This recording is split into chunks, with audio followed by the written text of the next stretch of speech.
Hey guys, fortunately or unfortunately, I just saw the Euphoria Season 3 premiere, and I have some thoughts. Before we go any further, I want to ask that you consider subscribing to the channel or interacting with this video. As a new channel, all engagement helps boost channel visibility and is very much appreciated. Now, diving into the sewage drain that is this show, it's been some time since we've gotten some Sam Levinson heat.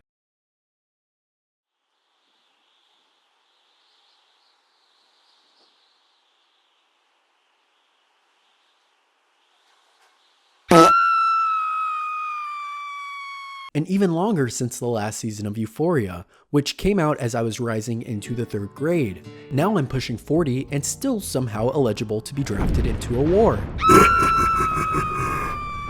Where has the time gone? My overall thoughts on this first episode are just okay. On the scale of 1 to The Idol, the show is really just giving okay. The plot has a structure and events unfold with some version of logic to them, unlike The Idol, which just felt like a bunch of sludge and used condoms thrown into a blender and put in a corset. This series has at least some value to take from it, mainly the strength of the performance by Zendaya, somehow making Levinson's work sensible and human, which maybe should be a crime in itself. It's so evident that Euphoria is not Levinson's brainchild.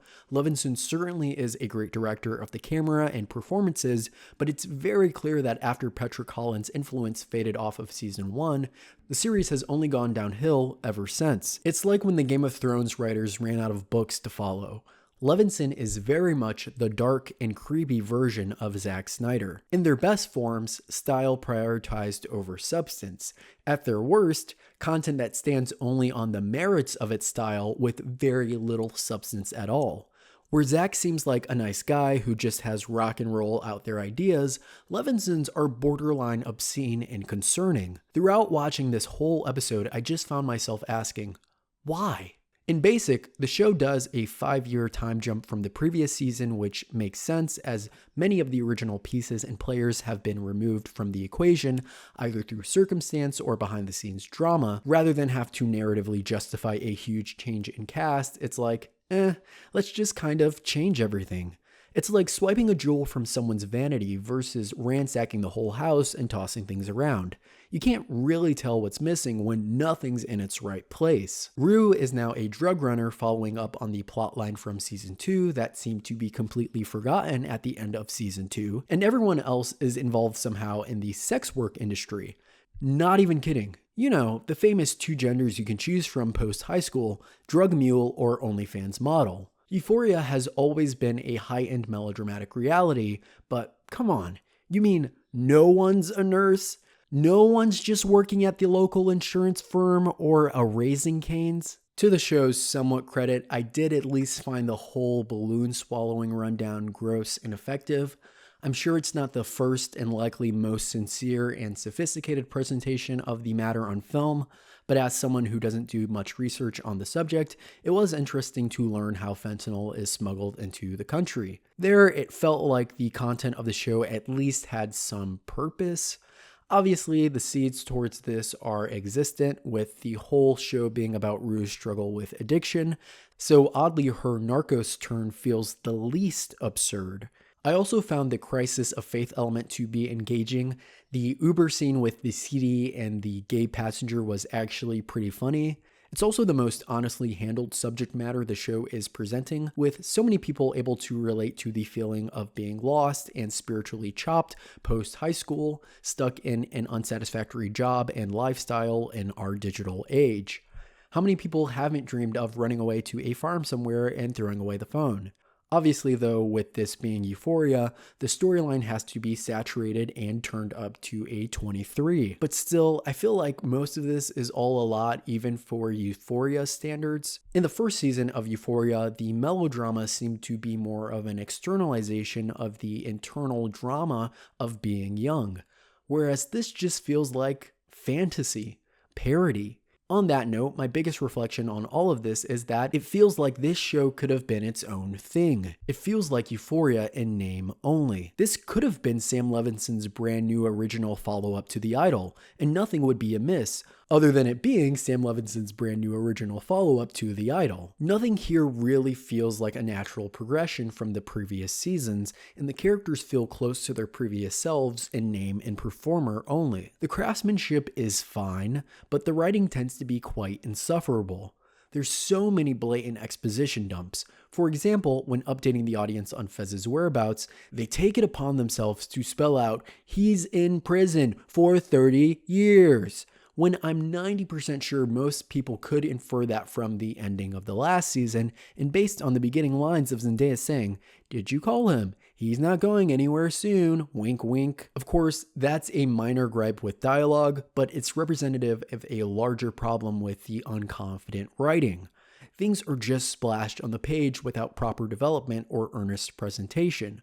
For example, Cassie and Nate, whose scenes are only insufferable. There is no value derived when they're on screen. People love a good villain. Say what you will about Cassie and Nate, but in the previous seasons, they were pretty developed and rich. Certainly not likable, but the depth of the characters at least made them intriguing vessels for drama. Here, Cassie just really wants an extravagant wedding, so that turns her to doing OnlyFans. Huh? Seriously? It's just trying to be provocative for provocative's sake. I don't want to have a ghetto wedding. The crowd screams in horror. No, actually not. No one cares, and we all know Sydney was just improvising, so we're like, whatever. But their characters are so flat. There feels like there's no purpose for them to exist here, other than their stars are big and have to return. Oh no, Nate struggles against bureaucracy and building permits. Okay, there's just nothing there for us as the audience to grasp onto. I don't care about them. Jacob Elordi is trying his best, and Sydney Sweeney's wooden plankism stands out like a McDonald's on the Titanic. Hey, if you want to afford more flowers for the wedding, maybe stop buying so many goddamn candles. What in the craft is happening here? The exploration of OnlyFans here doesn't teach us anything new about the subject matter either. Also, Euphoria has already treaded these waters with Kat. Or have we forgotten about that? There are so many other ways to explore the empty housewife trope, but given Levinson's other work and previous handling of this character specifically, this all just comes off as a continued means to make expensive fetish content. Like the gagging scene with Chloe Cherry and Zendaya. Come on, you freak. I think this is why most of the cast has seemed so unfeeling towards the show during the marketing campaign. Sure, whatever happened behind the scenes and all the personal riffs, but I doubt anyone was actually excited about the material.